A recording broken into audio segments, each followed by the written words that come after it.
Bom dia, boa tarde, boa noite, pessoal, tudo bem? Hoje vamos para o nosso dia de número 44, Deuteronômio de 17 a 20. Bora lá?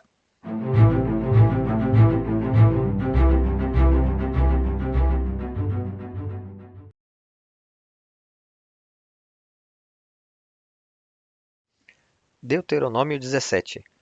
Não sacrifiquem para o Senhor, o seu Deus, um boi ou uma ovelha que tenha qualquer defeito ou imperfeição. Isso seria detestável para ele. Se um homem ou uma mulher que vive numa das cidades que o Senhor dá a vocês for encontrado fazendo o que o Senhor, o seu Deus, reprova, violando a sua aliança e desobedecendo ao meu mandamento, estiver adorando outros deuses, prostrando-se diante deles, ou diante do sol, ou diante da lua, ou diante das estrelas do céu, e vocês ficarem sabendo disso, investiguem o caso a fundo. Se for verdade e ficar comprovado que se fez tal abominação em Israel, levem o homem ou a mulher que tiver praticado esse pecado à porta da sua cidade e apedrejem-o até morrer.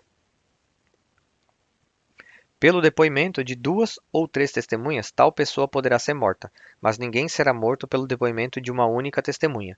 As mãos das testemunhas serão as primeiras a proceder à sua execução, e depois as mãos de todo o povo. Eliminem o mal do meio de vocês. Se para os seus tribunais vierem casos difíceis demais de julgar, sejam crimes de sangue, litígios ou agressões, dirijam-se ao local escolhido pelo Senhor, o seu Deus, e procurem os sacerdotes levitas e o juiz que estiver exercendo o cargo na ocasião. Apresentem-lhes o caso, e eles darão a vocês o veredito. Procedam de acordo com a decisão que eles proclamarem no local que o Senhor escolher. Tratem de fazer tudo o que eles ordenarem. Procedam de acordo com a sentença e as orientações que eles derem a vocês.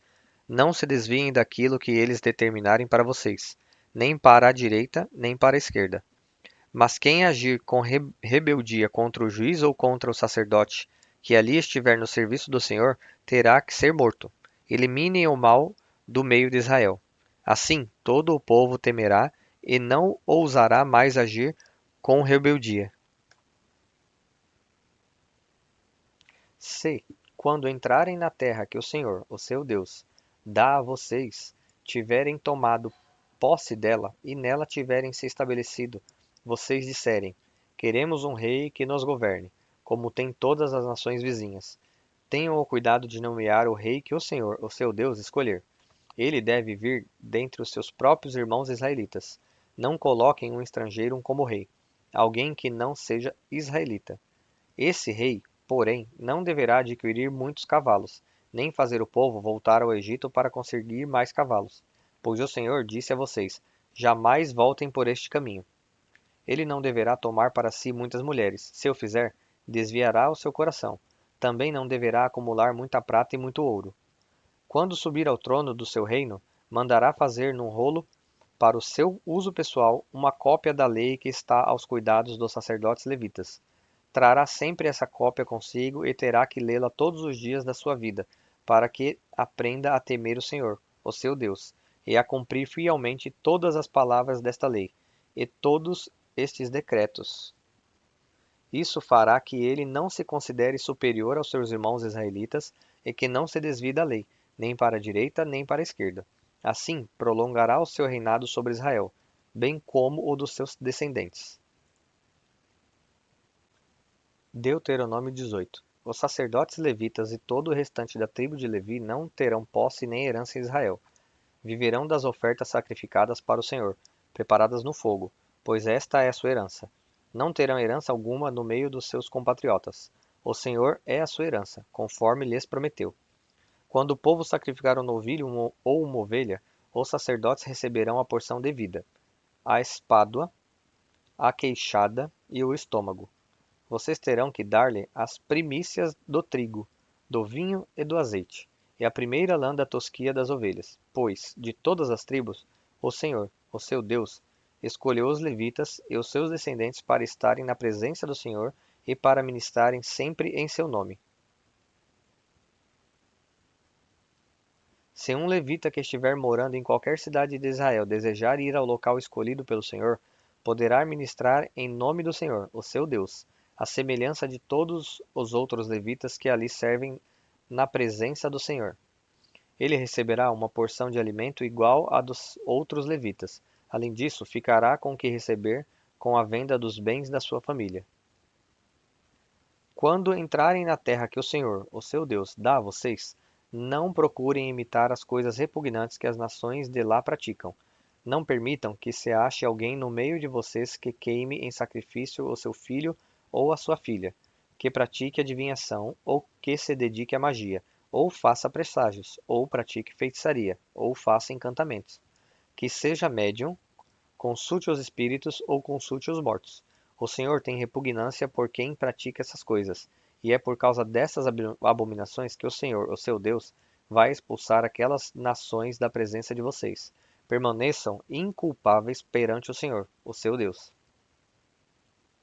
As nações que vocês vão expulsar dão ouvidos aos que praticam magia e adivinhação, mas a vocês, o Senhor, o seu Deus, não permitiu tais práticas. O Senhor, o seu Deus, levantará do meio de seus próprios irmãos um profeta como eu. Ouçam-no, pois foi isso que pediram ao Senhor, o seu Deus, em Horebe, no dia em que se reuniram, quando disseram: Não queremos ouvir a voz do Senhor, do nosso Deus, nem ver o seu grande fogo, senão morreremos. O Senhor me disse: Eles têm razão. Levantarei do meio dos seus irmãos um profeta como você.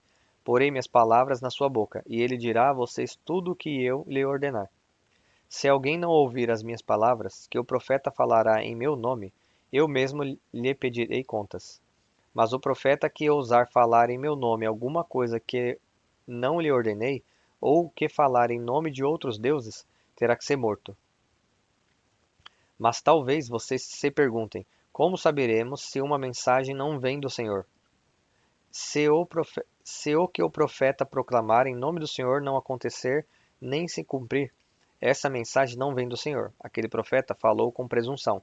Não tenham medo dele. Deuteronômio 19. Quando o Senhor, o seu Deus, tiver destruído as nações cuja terra dá a vocês, e quando vocês as expulsarem e ocuparem as cidades e as casas dessas nações, separem 3 cidades de refúgio na parte central da terra que o Senhor, o seu Deus, está dando a vocês para que dela tomem posse. Dividam em 3 partes a terra que o Senhor, o seu Deus, está dando como herança a vocês e façam nela vias de acesso, para que aquele que matar alguém possa fugir para lá. Este é o caso em que um homem que matar outro poderá fugir para lá para salvar a vida. Se matar o seu próximo sem intenção, sem que houvesse inimizade entre eles. Por exemplo, se um homem for com o seu amigo cortar lenha na floresta e, ao levantar o machado, derrubar uma árvore, o ferro escapar e atingir o seu amigo e matá-lo, ele poderá fugir para uma daquelas cidades para salvar a vida.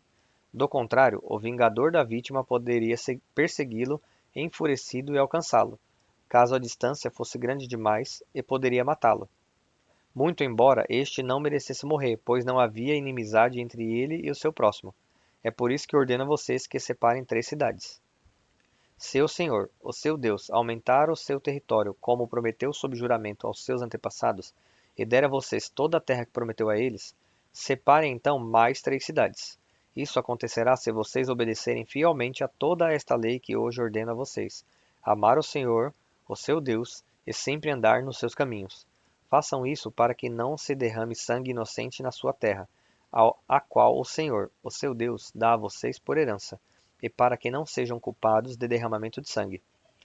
Mas, se alguém odiar o seu próximo, ficar à espreita dele, atacá-lo e matá-lo e fugir para uma dessas cidades, as autoridades da sua cidade mandarão buscá-lo na cidade de refúgio e o entregarão nas mãos do vingador da vítima, para que morra.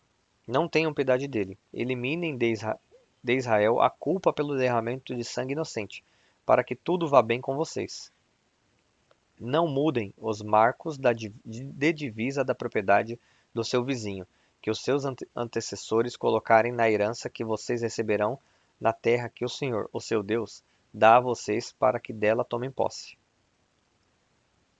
Uma só testemunha não é suficiente para condenar alguém de algum crime ou delito. Qualquer acusação precisa ser confirmada pelo depoimento de 2 ou 3 testemunhas. Se uma testemunha falsa quiser acusar um homem de algum crime, Os dois envolvidos na questão deverão apresentar-se ao Senhor, diante dos sacerdotes e juízes que estiverem exercendo o cargo naquela ocasião. Os juízes investigarão o caso, e se ficar provado que a testemunha mentiu e deu falso testemunho contra o seu próximo, deem-lhe a punição que ele planejava para o seu irmão. Eliminem o mal do meio de vocês. O restante do povo saberá disso e terá medo, e nunca mais se fará uma coisa dessas entre vocês. Não tenham piedade, exijam vida por vida, olho por olho, dente por dente, mão por mão, pé por pé. Deuteronômio 20. Quando vocês chegarem, desculpem, quando vocês forem à guerra contra os seus inimigos e virem cavalos e carros e um exército maior do que o seu, não tenham medo, pois o Senhor, o seu Deus, que os tirou do Egito, estará com vocês. Quando chegar a hora da batalha, o sacerdote virá à frente e dirá ao exército: Ouça, ó Israel, hoje vocês vão lutar contra os seus inimigos. Não desanimem nem tenham medo. Não fiquem apavorados nem aterrorizados por causa deles, pois o Senhor, o seu Deus, os acompanhará e lutará por vocês contra os seus inimigos, para dar a vitória a vocês. Os oficiais dirão ao exército: Há alguém que construiu uma casa e ainda não a dedicou? Volte ele para sua casa, para que não morra na guerra e outro a dedique. Há alguém que plantou uma vinha e ainda não desfrutou dela? Volte ele para sua casa, para que não morra na guerra e outro desfrute da vinha. Há alguém comprometido para casar-se que ainda não recebeu sua mulher? Volte ele para sua casa, para que não morra na guerra e outro se case com ela. Por fim, os oficiais acrescentarão: Alguém está com medo e não tem coragem? Volte ele para sua casa, para que os seus irmãos israelitas também não fiquem desanimados. Quando os oficiais terminarem de falar ao exército, designarão chefes para comandar as tropas. Quando vocês avançarem para atacar uma cidade, enviem-lhe primeiro uma proposta de paz. Se os seus habitantes aceitarem e abrirem suas portas, serão seus escravos e se sujeitarão a trabalhos forçados. Mas se eles recusarem a paz e entrarem em guerra contra vocês, sitiem a cidade. Quando o Senhor, o seu Deus, entregá-la em suas mãos, matem ao fio da espada todos os homens que nela houver. Mas as mulheres, as crianças, os rebanhos e tudo o que acharem na cidade será de vocês. Vocês poderão ficar com os despojos dos seus inimigos, dados pelo Senhor, o seu Deus. É assim que vocês tratarão todas as cidades distantes que não pertencem às nações vizinhas de vocês. Contudo, nas cidades das nações que o Senhor, o seu Deus, dá a vocês por herança, não deixem vivo nenhum ser que respira. Conforme a ordem do Senhor, o seu Deus, destruam totalmente os hititas, os amorreus, os cananeus, os ferezeus, os heveus e os jebuseus. Senão, eles os ensinarão a praticar todas as coisas repugnantes que fazem quando adoram os seus deuses, e vocês pecarão contra o Senhor, o seu Deus. Quando sitiarem uma cidade por um longo período, lutando contra ela para conquistá-la, não destruam as árvores dessa cidade a golpes de machado, pois vocês poderão comer as suas frutas. Não as derrubem. Por acaso as árvores são gente, para que vocês as sitiem? Entretanto, poderão derrubar as árvores que vocês sabem que não são frutíferas, para utilizá-las em obras que ajudem o cerco, até que caia a cidade que está em guerra contra vocês. Bom, pessoal, hoje foi um dia mais curto, aparentemente. Chegamos ao fim de mais um dia. Espero vocês aqui amanhã e Deus os abençoe.